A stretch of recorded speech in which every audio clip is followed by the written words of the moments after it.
Hey guys, welcome back to Seller Sessions. Today I have Yoni Kozminski with me. Sorry, is that the right pronunciation? Yeah, mate, you got it. You got it. Yeah, I'm quite known on this show to butcher the name, so I'm glad I got that one right. So how you doing, mate? You good? Mate, I'm doing great. Good to be here. Good to be chatting with you. Yeah, all is well. How about you?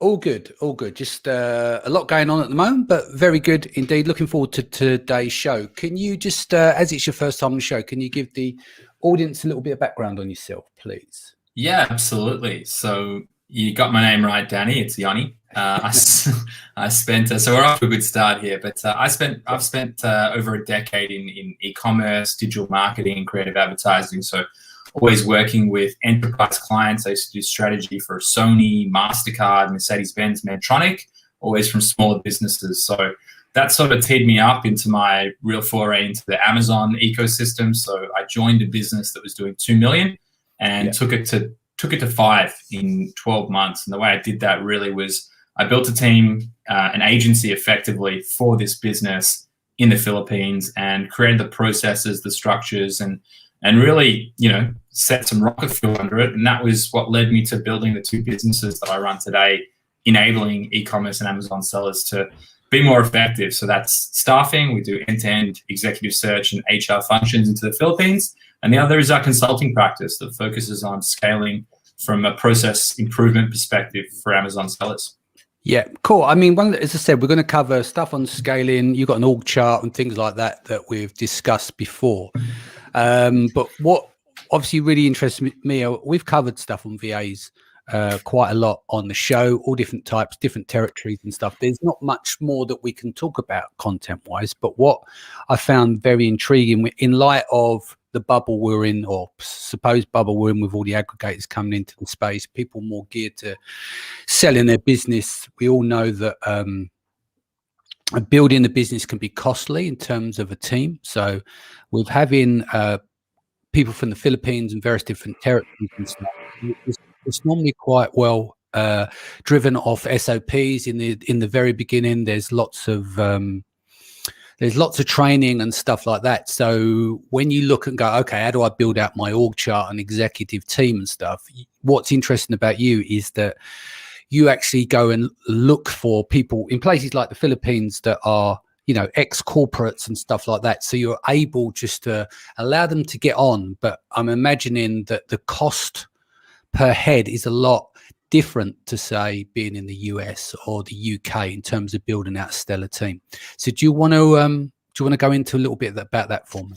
Yeah, absolutely. I'll tell you actually a bit of the story of how it even came across and how it happened for me. So there's lots of great platforms that exist, FreeUp, onlinejobs.ph, and Upwork and the likes of. I like to look at onlinejobs.ph as effectively like the gateway drug to the Philippines.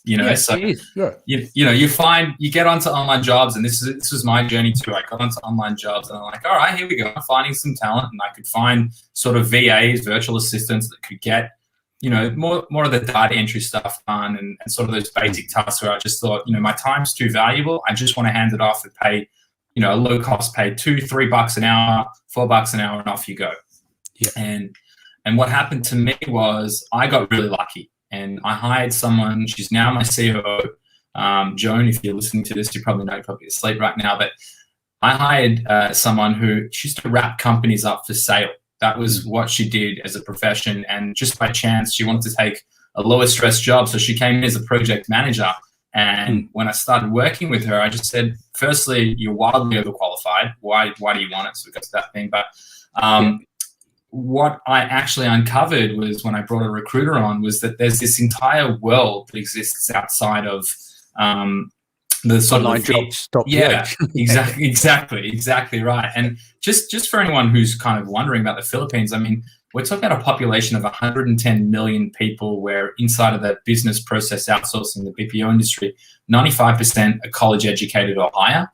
And the average time in role is 22 months as compared to, say, the UK or Australia or the US. It's more like half that. So you've got highly educated, highly motivated, and largely English-speaking people. So college that they go to is in English. So it's not like a lot of these other low-cost centers that you'll find. So the language barrier was, and most people, even with VAs, you'll know it's not the same. And so once I got through that level, I just understood that you could actually recruit people that were honestly much more capable than me or anyone that I'd worked with previously. And that was sort of the entry into it. So it's a wild talent pool. And when you talk about things that are very process oriented, again, I'm making sweeping generalizations around the population, but things that are very analytical and data driven and methodical.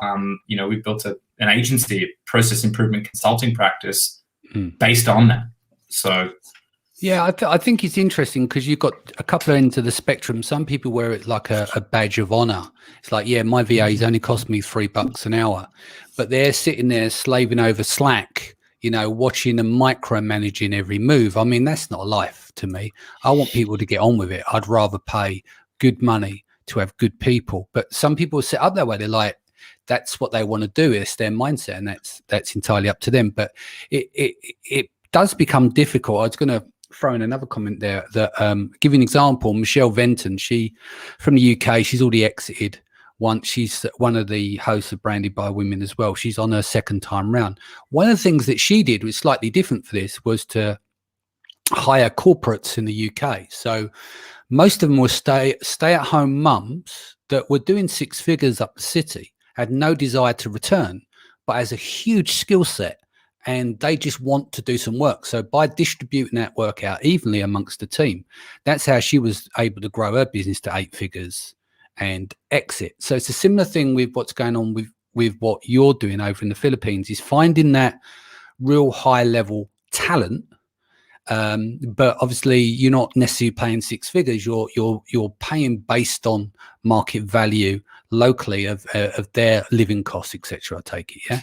Spot on. So also, I guess you're touching on a really important point here, is that the cost of living in the Philippines is about 50 to, depending on if you're living in the provinces or in Manila, it'll differ, but 50 up to almost 80% lower than what you would pay in the US. So when you look at the true costs associated to it, you can pay someone a really great wage.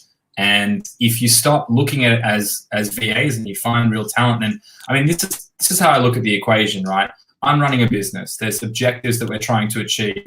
And if I am agnostic as to where that person comes from, and I look at the output and what they can achieve inside of the business, I'm just simply paying a lower cost to achieve the same thing. And it's been probably the number one bit of secret sauce that's helped us grow to being a multi-million-dollar business just a year over into being in market.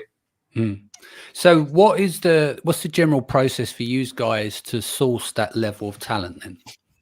Yeah, so for us internally inside of Multiply Me, our approach is we've got a whole recruitment team of about 10 recruiters full time, and our approach is, one is we do a lot of headhunting. So like anywhere in the world, the best people you're going to find typically have jobs. So the idea is always, how do we find people who are in jobs and we can offer them a better opportunity? So that's definitely the way in which we approach it. But when we look at that approach too, it's about building communities. So much like what you do with your following and the relationships you build, Danny, it's the same thing. So we're nurturing relationships. We have relationships with a number of the top Ivy League schools in the Philippines. We want to give opportunities to some of the youngest, smartest, and brightest people that are sitting inside looking for opportunities and working with e-commerce and Amazon sellers. It's the future, right? So why not give better opportunities for people just because they're sitting in the Philippines? It's just going to cost me less, and I'm going to get better talent. So talk me through some of the functions before we go to org charts and stuff like that. Talk me through some of the most popular functions that you find that people want to outsource. Obviously things like logistics and stuff like that. So do we have backline talent in the Philippines that are very good dealing with logistics, factories, sourcing and stuff like that? Would you say they are of the same caliber as having some boots on the ground in China? Or obviously they're in China, they're close to the beat. You can't take that bit away. I'm just talking about knowledge and skill set and getting the job done. Yeah, so it's funny the way I look at it, and I think this is the big difference, is that everything that exists, especially just like you're saying before, we take a lot of people who are ex-corporate. So just to give you an example, someone that we placed as a senior ops manager in a business who was responsible for the profit and loss across 4 businesses in 10 countries and had 1,500 people reporting to him.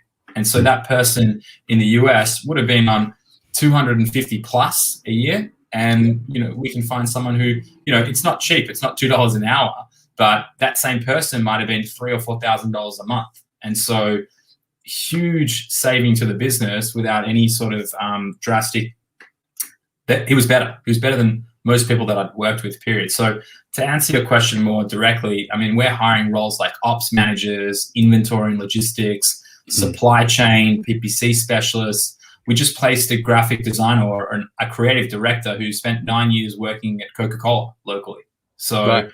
You're finding talent that exists on a global scale. And, just to give you insights into my team, my CFO, my CIO, my Chief Innovation Officer, my Chief Technical Officer, my Chief Operations Officer, my entire C-suite and our entire company are Filipino powered. And we wouldn't hire anyone that wasn't Filipino because our mission is to expose the incredible talent that exists in the Philippines and ultimately impact the average salary. So we really want to help see that increase. So we pay healthcare and social security, HMO, PhilHealth, 13th month, and Pag-ibig. The idea is, how do we provide better opportunities and actually look after the team members that live in our business and other businesses?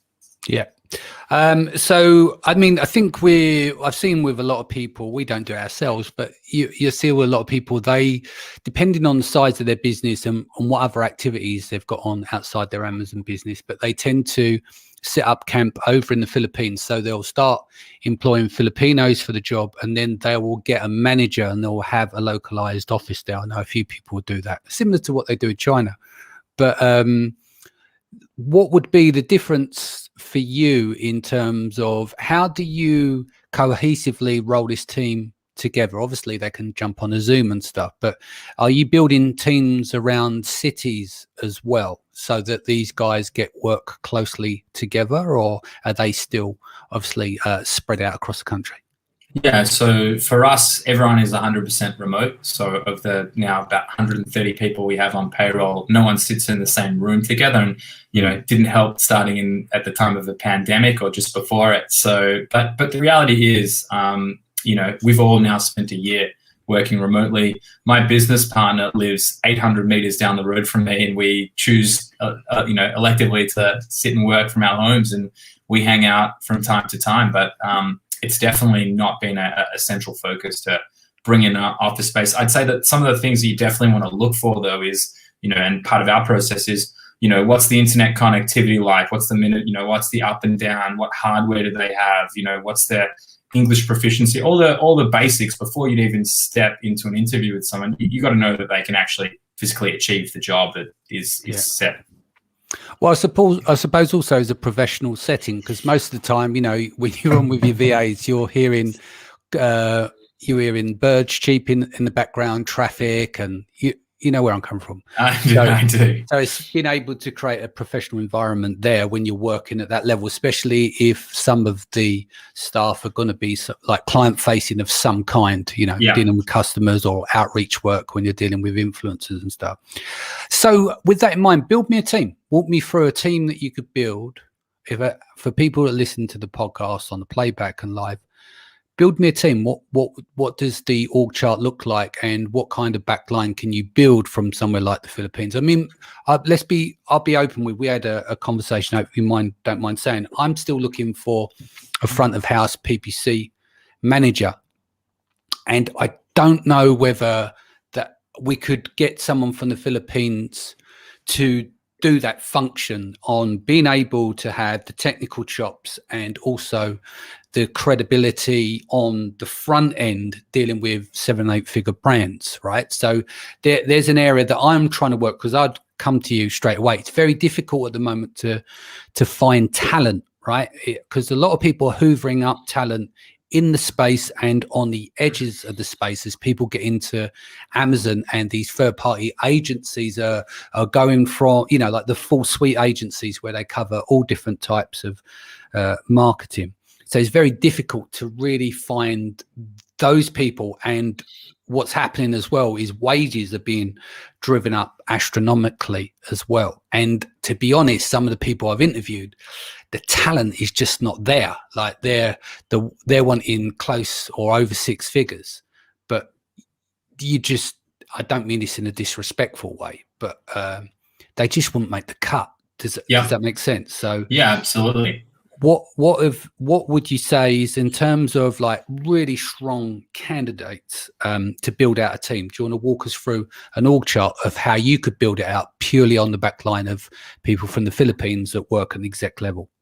Yeah, so I would say firstly that, anyone that you can find globally, you can find in the Philippines. There's definitely going to be roles that are going to be more challenging to secure. So, we had a conversation, and when we're talking about 7, particularly 8, and sometimes 9-figure businesses, the level of patience someone might have, it also depends on your client DNA. But to give you an example, our very first client, about nearly a year and a half now ago, he was a freelance PPC specialist. He was doing Google AdWords, and in about a 6-month period, not only did we build out his whole team of PPC specialists, but he also brought in an entire SEO arm. So we found him, a link builder. We found someone who was the technical side doing the development work, and then we had an actual SEO strategist. And the strategist was actually able to have all the conversations with the clients, and Ryan's now got a PPC and SEO agency, and he's laughing with his ability to actually now manage them, given our ability to find the talent and also the HR function to support. So in terms of building an Amazon business, I would say that again. Do you want to share your screen or anything? Do you have a? I don't have an org chart at hand right now. I could try and search for one. I'd be concerned that I would have some sensitive information there. Don't worry, we won't share it on the screen. I just wondered if you had anything in place. So it's fine. No, we kind of discussed that before. But so what would be the next steps here? So if we go over, just from top of mind, some key roles that you'd fill, and what would people expect, price ranges? I'm not talking about set fees.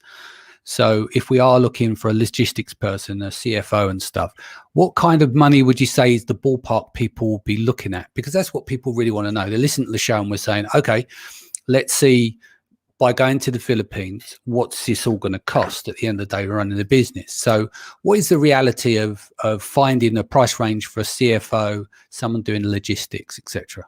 So that's actually something you can even check out on our website. We spent way too many hours building out a model. It took us about 300 hours to put this together. We had job grading systems and the likes of to actually understand what it would cost. But to give you some insights around like logistics and inventory specialists and roles like that, I'm just working through it now and pulling it up.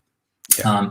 But for logistics and ops, for people who have had, let's say, 3 to 5 years experience, you might be looking at, what currency you want me to talk in? Let's say keep it simple. Let's do US dollars. So you might be looking at, even with our services attached to it, somewhere in the range of about $10 an hour for someone who's had, 3 to 5 years of experience. And that can go all the way up, if I'm looking at 10 plus years, to, maybe in the vicinity of $15 an hour. So that's relatively low. I've got team members from the Philippines who are on more than that per hour. Maybe I just overpay, but I like to look after people. But 10 to 15 bucks on an hour is tiny amounts of money. I know it's still towards a business, and you've got to think of overheads. But if you get good people for that, that's fantastic. Well, yeah. If you look at it rationally, and you say, right, I'm going to bring in an ops manager or logistics specialist that has 10 plus years experience, minimum, you're looking at what, 120K if you're lucky in the US for the same thing. So if you can bring in someone that can have that level of impact at a fraction of the cost and be at the same level, then it's a no-brainer. Yeah. And in terms of PPC as well, what would you say that you could hire high-level PPC guys that not guys or girls that are not front of house, that it doesn't matter, they're working with an Amazon seller and they wanted to go down that route? What kind of fees are you looking there? So I'd say at the low end, at the really low end, you could probably find as low as about $1,400 a month. And I would say at the high end, it probably gets up to realistically $2,500.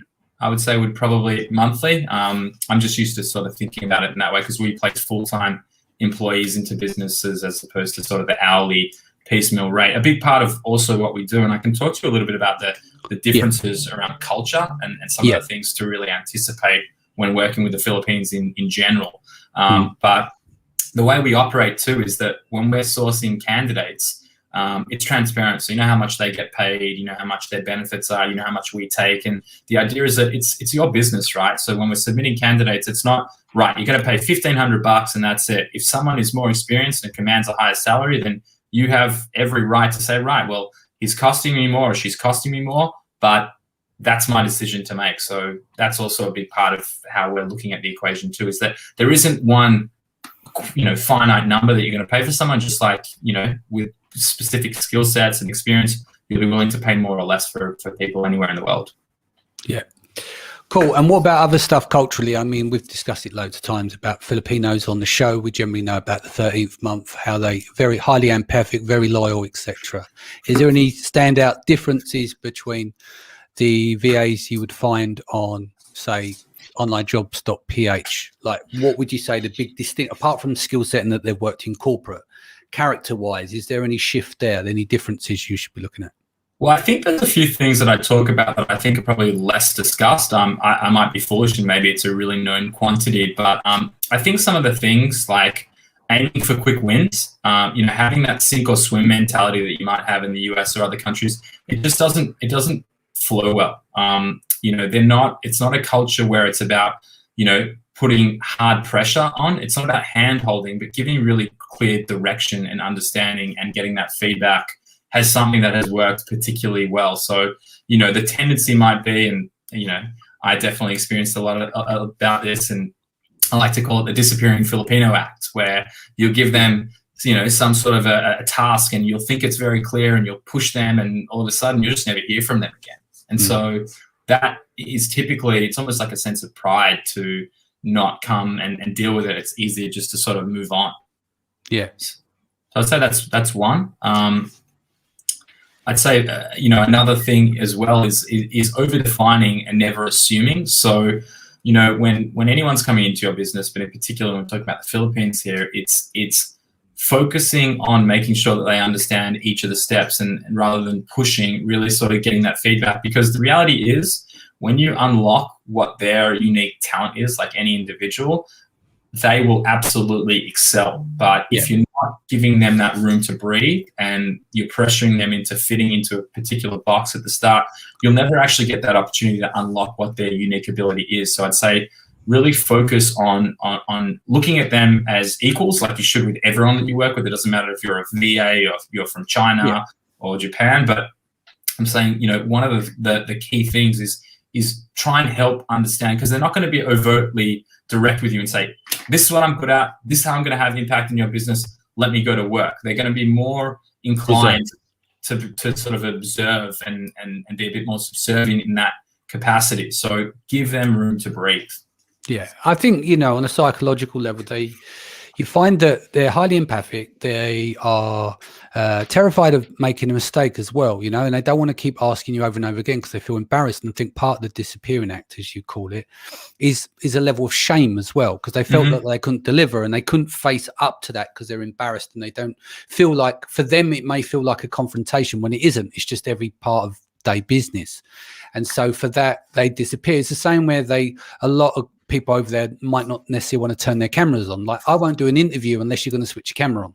Yeah. There's always that like barrier to entry whenever you're advertising for a job, camera must work and be on, because there's sometimes you do an interview and they'll say the camera's broke. And I'm like, okay, once you get your camera fixed, let's have a conversation then, because you want to be able to see who you're communicating with. You can't have people getting access to your business and sensitive information if they're in that function. So, but to wrap this up quite soon, what are some of the key points we've talked about today that we can be takeaways for listeners?